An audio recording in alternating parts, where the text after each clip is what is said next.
Today we are making my daughter-in-law Katie's pot roast recipe in the slow cooker, but we're going to be using up this old pork loin I had in the freezer.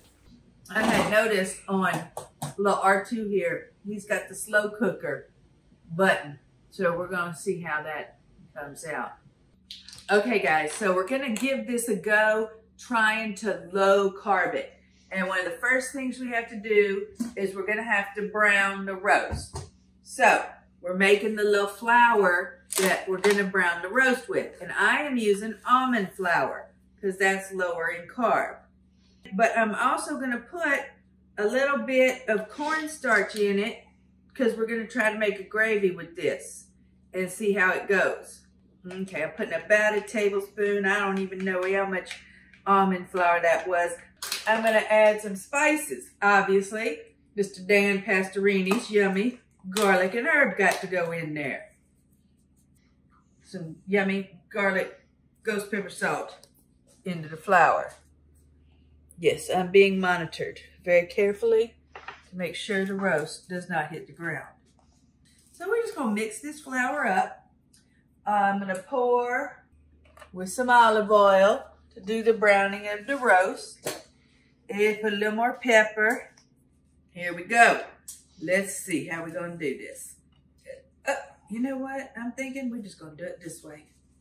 Okay, there we go. We got some flour. Try to make as much of a mess as you can. Okay, add some more flour on here. Yes, Nonna does like cleaning up after me, so we try to make sure he's got plenty to do. And then, here we go. Oh, there it is, browning. All right, while we're browning up the roast, we have took a trip out to Nonna's secret herb garden. Not that kind of herbs. Cutting us up some fresh rosemary. And we're going to cut us up some fresh oregano. Some fresh basil. And some fresh, what time is it? And then this is a lemony balm kind of thing that's just got a kind of a lemony flavor to it that is very delicious. And then we got some regular old parsley. And we're going to cut these up pretty good. All right, now we have browned this bad dog on all sides and it is fairly brown. So I am going to attempt to pull it out the pot without damaging anything. There we go. All right, putting in a little more olive oil. I'm putting in all those yummy chopped up herbs from Nonna's secret herb garden. About a half a handful of garlic because everybody needs to put garlic in everything. Except maybe cupcakes. The cupcakes might not need garlic. But what was this? 3 banana peppers. This is what a banana pepper looks like, but y'all know how to clean bell peppers, so it's the same thing. And about a medium onion. All right, there we go. Get my trusty wooden spoon out. You know you need a wooden spoon. Everybody need a wooden spoon. All right, sear this up real good. This smells good. Those old boys need to get themselves together and work on that smell-o-vision. So now I'm sticking in just about a half a cup of that almond flour cornstarch mix. It does have some carbs in it, but not near as much as real flour. And I'm gonna mix that in. Okay, and now the next thing going in, because we're gonna try and get some kind of a gravy going here, is just some regular old beef broth. There's 1 can of beef broth. We could be here till it freezes over at this rate. Ay. Go ahead. Okay, that's 2 cans of beef broth. 2 cans, not like that bird thingy, just 2 cans. Okay, and you can see where it is. Obviously, the gravy is not thick because, you know, we ain't cooked it yet.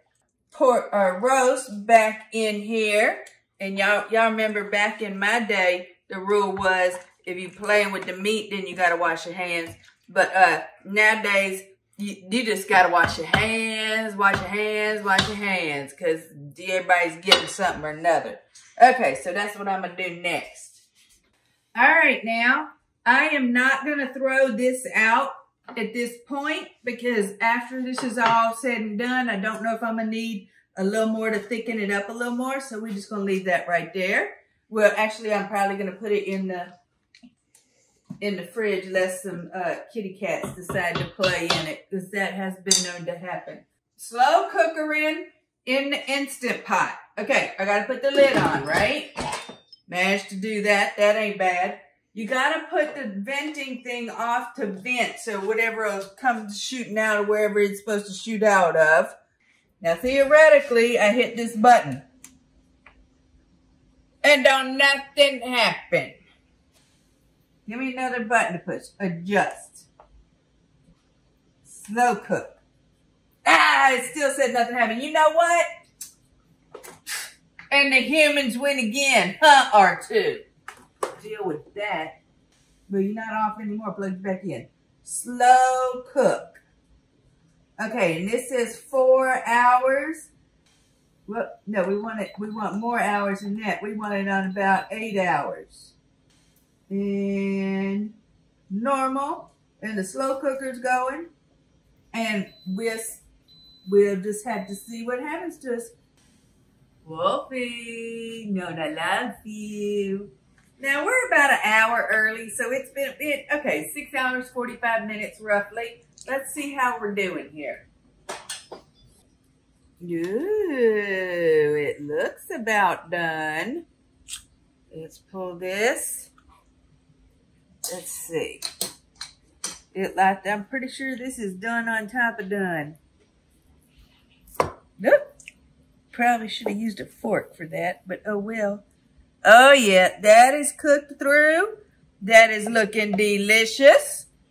I'm thinking this gravy could use a little bit more thickening up. Take this thing off the slow cooker, because turning him off the only way I figured out how to get him to switch gears. And I put it back on saute. And remember, I had a little bit of that thickening agent left over, the almond flour with a little bit of cornstarch in it. Okay. So I'm going to put a little bit more of that in there. That's about what I had left over. And I'm just going to heat this up till it thickens up a little bit more.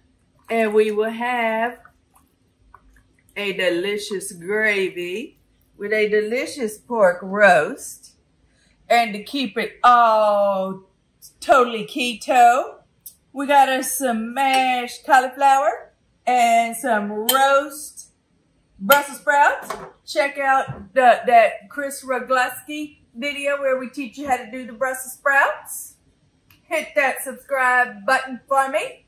Cook, skydive, have fun, give back.